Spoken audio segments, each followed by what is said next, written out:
Els mitjans de comunicació han d'assumir una responsabilitat que en els últims temps poder tenen una mica oblidada, que és ser la fidel representació i interpretació de lo que la gent vol i de lo que es parla al carrer. És l'escola de ciutadania, té que ser la veu dels que no tenen veu i a la vegada ha de ser l'altaveu necessari per expressar totes les necessitats i totes les exigències de la moderna societat.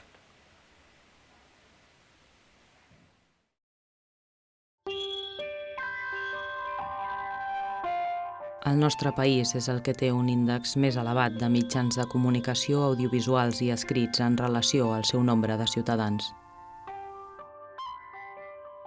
Això és bo si el periodisme fos la forma moderna, àgil, espiritual i fins i tot poètica d'explicar la filosofia de la vida. Però no sempre és així. El nostre convidat ha viscut en les seves carns l'evolució de la comunicació al país.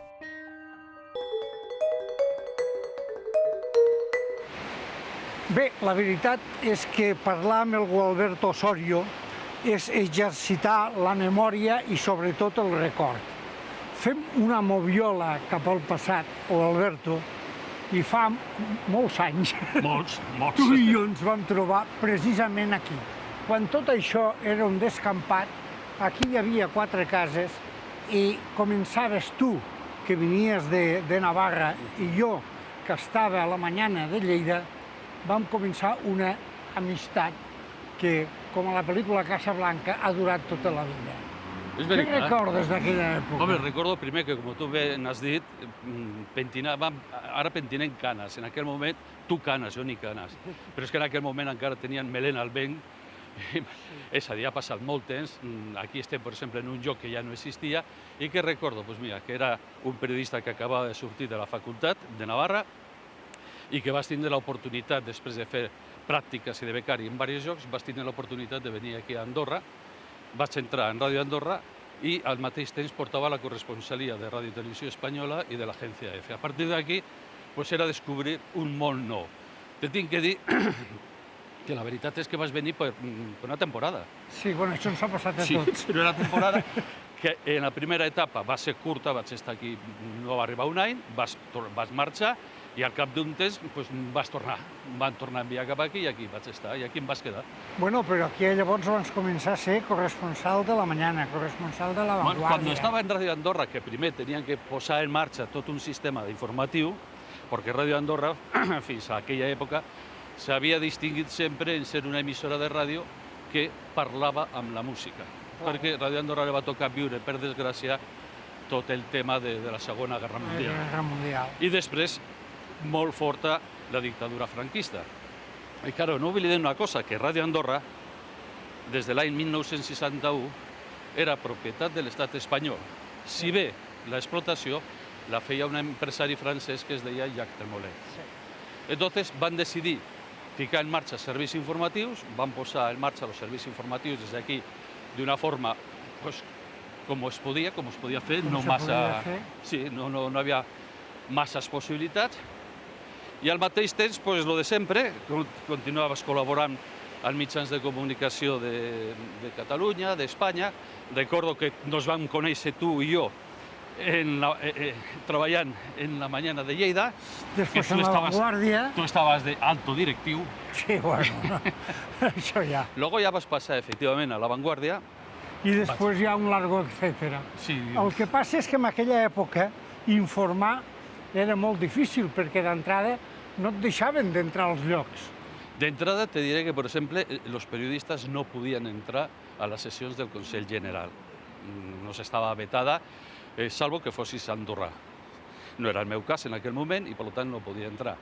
Després, la societat andorrana era una societat una mica tancada. No una mica tancada. Molt tancada. És que vull ser una mica políticament correcte. No, era molt difícil, la societat andorrana no estava acostumada a sentir crítiques a la seva gestió i, clar, entonces tenies que fer un periodisme un poco light. I si te sorties, que va ser el meu cas, va sortir el que jo considerava que tenia que dir, lo vas dir, i vas passar per Tribunal de Valles en aquella època. També te tinc que dir que mai vas perdre cap tipus de demanda ni de querellosa. Bueno, una de les coses que tenim los viejos rockeros, que dic jo, és que no hem perdut mai cap querella. Poder perquè sabem més de dret de premsa que els propis llibres. Jo penso, la primera cosa que jo sempre faig és, quan arribo, estudiar el Codi Penal, perquè no sóc partidari de lleis de premsa. No, això no pot ser. Tu com jo vam viure la llei de premsa de l'amic Fraga Iribarne, al cel sigui, però que es quedi allà dalt.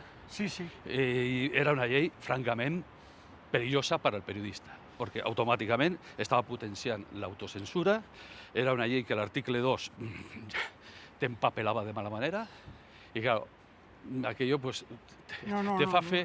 Estaves lligat de peus i mans. T'obliga a ser una mica... Estaves lligat de peus i mans. Sí, t'obliga a ser periodista, però una mica també a estudiar lleis, com dic jo, per saber a on vas i de què jugues. Gualberto, i què va passar amb Ràdio Andorra? Quin és el final de Ràdio Andorra? El final va ser un final molt trist. Ràdio Andorra va acabar la concessió en l'any 1981. A partir d'aquest moment l'estat espanyol la volia explotar directament, ja que era el concessionari. Va negociar amb Andorra, cap problema, van tindre un permís fins al 84 o 85, però al final va ser una voluntat de l'estat espanyol tancar-la, i en abril del 84 es va tancar definitivament i allí es va acabar la història de Ràdio Andorra. Però comença Sud Ràdio, que encara... Sud Ràdio també n'havia marxat, perquè era fruit també de la guerra de les ràdios. De les ràdios. I havia deixat abandonada la seva seu d'Andorra, que estava en aquest edifici, i nosaltres vam aprofitar, amb un company i amic, que és Josep Rabadà, per muntar una emissora de ràdio en freqüència modulada, Ràdio Valira, i la van muntar aquí. Que canvia totalment l'estructura radiofònica, però que crea una nova manera de fer ràdio, més moderna, més dinàmica i més local, perquè fins aquí les ràdios, tant Sud Ràdio com Ràdio Andorra, eren mastodòntiques, de gran potència, que en realitat el que feien era transportar el nom de Ràdio Andorra a l'exterior, a tota Europa i Nord d'Àfrica, però dedicar poc temps, la que més temps dedicava era Ràdio Andorra i li dedicava 4 hores al dia, més o menys, al Principat d'Andorra. Al TIC, a les notícies d'Andorra i a programes fets des d'aquí, alguns en català. O sigui que comença la gran etapa de la freqüència modulada, amb un canvi d'estructura que dura fins ara encara. Ara encara està Ràdio Valira, encara ara està situada a Encamp i continua funcionant i, en fi, adaptant-se totalment a les noves circumstàncies, a la nova situació dels mitjans de comunicació. Bueno, i moltes altres emissores. Sí, perquè, clar, en aquest moment en Andorra jo vaig comptar en el dial tenint més de 30, no sé si són 32 o 33 freqüències ocupades. I clar, ja en aquest moment les ràdios dedicades també a Andorra són moltes. Vull dir que el negoci de la ràdio tampoc ja no és tan negoci. O sigui, hi ha pastís, per tant, em sembla que no. No. A més, tenint en compte que en aquest moment la situació del mercat publicitari està a la baixa, però molt a la baixa, no n'hi ha pastís per totes i te diria que per molt poques. Tindrem que inventar.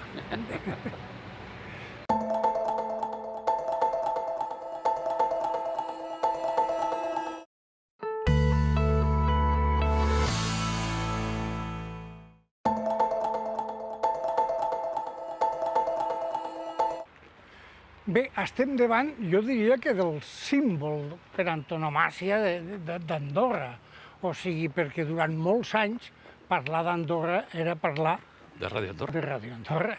Jo crec que era el símbol de la radiodifusió europea, perquè Ràdio Andorra sempre ha sigut un mitjà de comunicació andorrà, 100%, però molt apreciat i molt estimat, sobretot a Espanya.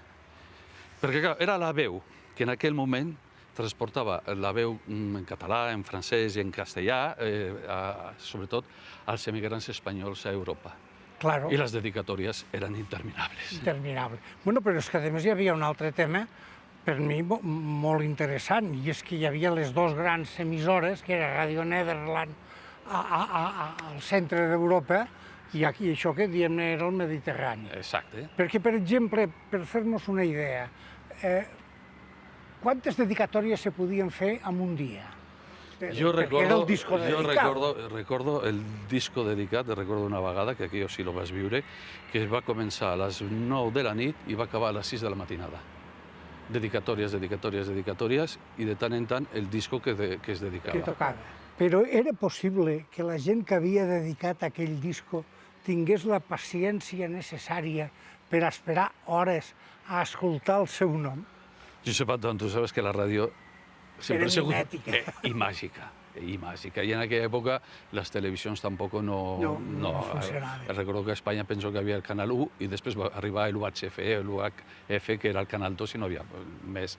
I les ràdios pues, tenien un atractiu molt important. I sobretot la de Ràdio Andorra tenia molt atractiu perquè per a la gent que estava situada a Espanya era una mica el flaire liberal, d'obertura. Claro, la gent relacionava pues, a Andorra con un país democràtic, lliure i sense dictadors, que era el que ells tenien a Espanya en aquell moment. Malgrat de que el que es tocava era cançó espanyola pura i dura. Además, si no nos engañen, Radio Andorra, desde l'any 1961, la concessió era de l'Estat espanyol, d'una empresa de patrimoni nacional de l'Estat, EIDASA, després Proversa.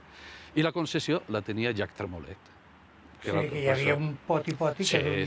Una cosa que tothom s'ha preguntat sempre, aquella veu tan característica d'aquí Ràdio Andorra, era deliberada, o sigui, se va inventar o bé va sortir un dia perquè sí? Una mica, la història que jo conec és que aquell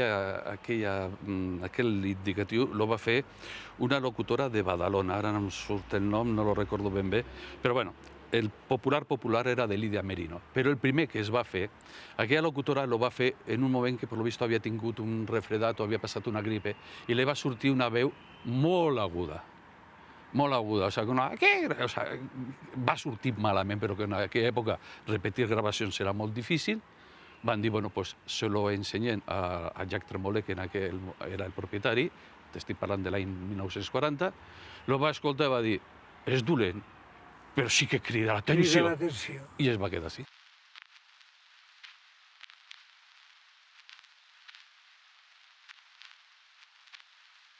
A la història de Ràdio Andorra hi ha una part essencialment humana, és el que dèiem abans, la locutora aquella que tenia aquella cantinela tan definida, que va crear escola, però tu recordaràs personatges que se coneixien per la veu, però que es van fer popularíssims.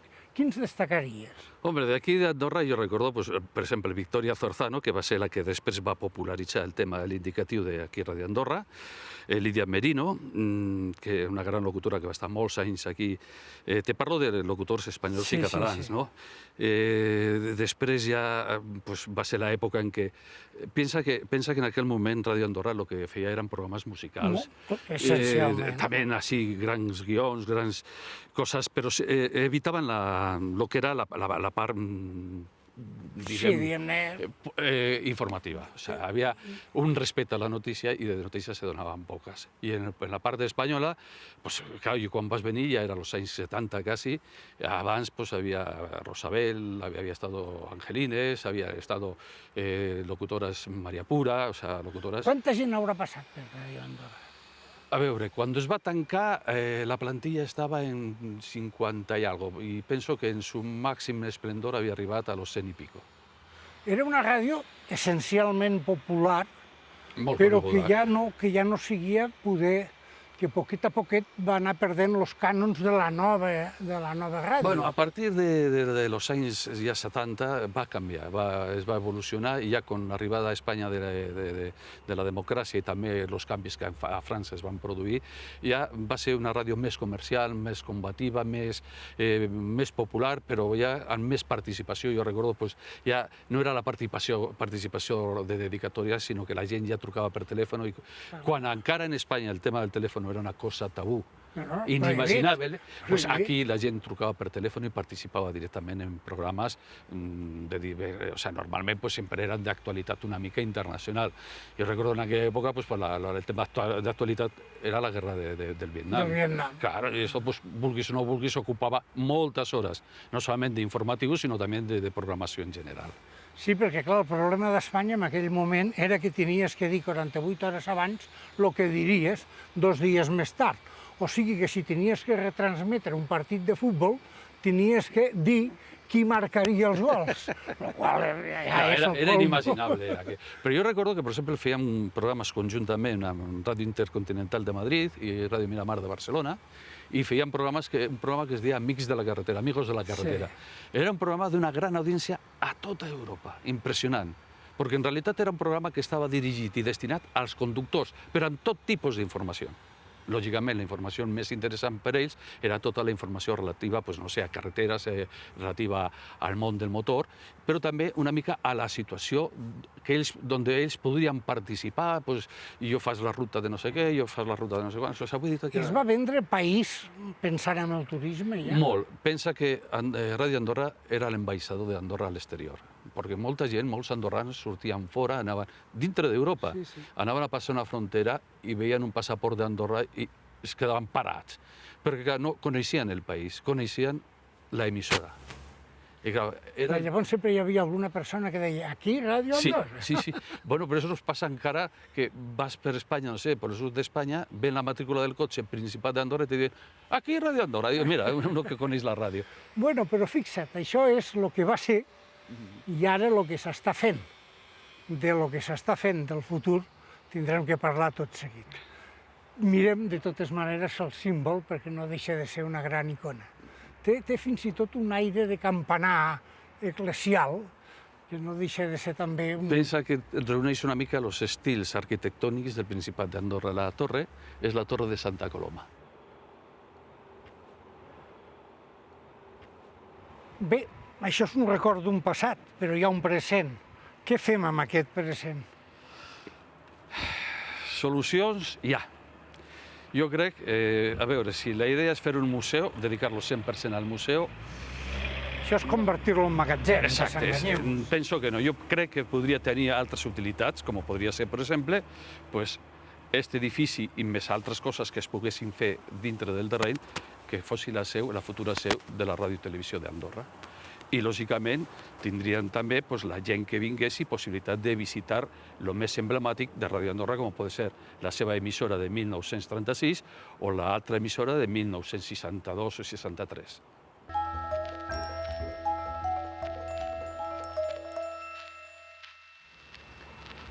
Bé, amb aquest itinerari primer històric i ara real que hem fet de la comunicació, sobretot de la comunicació audiovisual, ara és el moment de parlar de la televisió actual.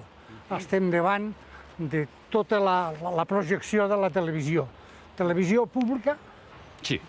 Fa falta la televisió pública? Jo crec que és necessària i, a més, no solament això, que no crec jo, sinó que la Constitució recolleix la necessitat de mitjans de comunicació públics i, lògicament, penso i crec que la televisió és més o menys necessària. Ja, però diguem televisió pública quan en realitat mai ho és del tot. La televisió pública, no ens enganyem, té un petit problema, que és... Que tothom vol manar. Exacte. Com és una cosa que és de tots, doncs tothom vol manar. Però, en el cas, per exemple, de la televisió pública nostra, d'aquesta televisió, queda ben recollit en la llei de ràdio i televisió de l'any 2000, que ara ha sigut renovada o ha sigut modificada, i queda recollit que la televisió pública depèn d'un consell, d'una junta d'accionistes, que és l'administració. Per tant, l'única cosa que l'administració hauria de buscar una fórmula totalment professional i imparcial perquè la televisió sigui la televisió de tothom. I hi ha els professionals preparats per fer-ho? Jo puc dir, per l'època que vas passar aquí, la meva experiència va ser molt positiva. Els professionals de la casa eren grans professionals en un percentatge molt, molt elevat. Televisió pública nacional o televisió pública local? Te diré que això és una discussió i un dilema. Jo recordo que a la universitat nos demanaven aquello de el periodista dona lo que demana el poble o el que necessita el poble. La solució mai la trobaràs. Per tant, jo crec que la televisió ha de ser local, en l'aspecte nacional nostre, i després, si volem fer-la també internacional, per què no? Hi ha possibilitats, hi ha experiències i es podria fer. Però això representa un projecte i un projecte que ha d'emanar dels propietaris o administradors. Bé, hem parlat fins ara de televisió, però també tenim que parlar de premsa. Premsa escrita. La premsa que durant molts anys era full d'una temporada, perquè s'obrien i tancaven permanentment moltes publicacions. Però apareix de cop una idea seriosa que és el Diari d'Andorra. Bueno, Tu vas ser el primer director. Sí, el primer director y el que le va a tocar la satisfacció i l'honor de muntar-lo tot. I va ser un treball fort, però molt, molt agradable. Abans del Diari d'Andorra va existir durant una temporada Poble Andorra, que va existir, però després, efectivament, va passar de diari a setmanari i després ja va acabar desaparèixer.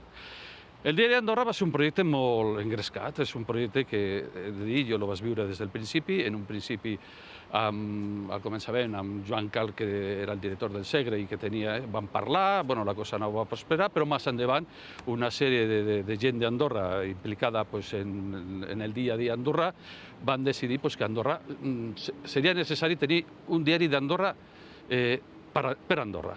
Perquè, clar, s'havia parlat també d'un encarte, però no, al final va ser un diari d'Andorra, fet a Andorra, imprès a Lleida, als tallers del Segre, i un projecte que pogués aglutinar i satisfer les necessitats informatives de la població andorrana. El que passa és que era un diari, com tota la premsa privada, que responia amb l'ideari dels amos del diari.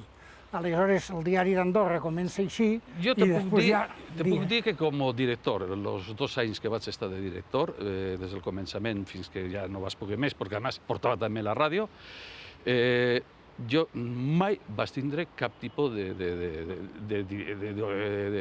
No ho dubto. Eso, porque tampoco no lo habría aceptado. No ho hagués o sea, yo pienso que el director, tornem a dir, aquello de... La ètica professional. La ètica professional. Eres un professional, saps el que pots dir, el que no pots dir, i com ho has de dir, simplement. I després, pensant sempre que els mitjans de comunicació estan al servei de la població i que la població, lògicament, ha de recollir el que tu li dones i després també, si vol, poder participar a través del correu al director o a través de... Lo que jo no estic d'acord, i això aprofito per dir-lo, és en el tema de los anònims. Per mi, l'anonimat és el refugi del covard. I, per tant, eso de que una persona escrigui dient un anònim o d'una manera anònima no m'agrada i per això no m'agraden els fòrums actualment, els fòrums d'internet. De deontologia, un principi de... Bé, aleshores el diari cobreix una part ja important i diem que el periòdic d'Andorra, que vam estar, acaba de redondejar el tema. Exacte. Aleshores, a la vista de tota aquesta panoràmica, perquè tenim el número de premsa més gran per habitant que hi ha a tota Europa. Tan difícil és explicar el que passa sense editorialitzar amb la informació? El problema d'aquí d'Andorra, primer, és una comunitat petita i això significa que tu, que eres el director del mitjà, sortiràs del teu despatx i possiblement te trobis a la sortida del portal amb el protagonista de la notícia. Això té les seves avantatges i els seus inconvenients. Això obliga d'entrada als professionals de la comunicació aquí a Andorra a ser molt curosos amb el tema del tractament de la notícia. Perquè, en el fons, tots o la majoria ens coneixem i ja no dic que molts inclús són parents. Però pot existir el que podríem denominar corporativisme empresarial? Jo crec que no. A nivell de corporativisme empresarial, jo he viscut una mica des de la barrera. Per exemple, tu estaves al periòdic d'Andorra, havia el diari d'Andorra, en un moment donat inclús Paco Ruiz, el difunt Paco Ruiz, va treure un altre mitjà escrit i després venen els gratuïts, Bon Dia, Més Andorra, i jo penso que corporativisme no n'hi ha. Cadascú va una mica al seu aire i cadascú més o menys explica les coses segons volen o pensen que l'han d'explicar. O sigui que tenim llibertat de premsa perquè tothom és ben lliure per comprar el diari que vol. Bueno, aquesta era l'anècdota que es feia en època franquista, no? No, en aquella època ni això. No, perquè deia, no, hi ha llibertat de premsa, pots comprar La Vanguardia o el Cielo. No, jo crec que aquí hi ha llibertat de premsa perquè l'única norma que ens controla és el Codi Penal. O sea, el que la fa, si la fas, passes per el tribunal ordinari i entonces has de respondre amb el Codi Penal a la mà. O sea, la llibertat de premsa existeix. Ara ja depèn de cada director, de cada redactor, o sea, això és una mica Depèn de la responsabilitat. de la responsabilitat de Se cadascú. pot ser heroi un dia, però cada dia costa. No, y además yo creo que el periodista no ha de ser héroe. El periodista ha de explicar las cosas tal com són, i punt.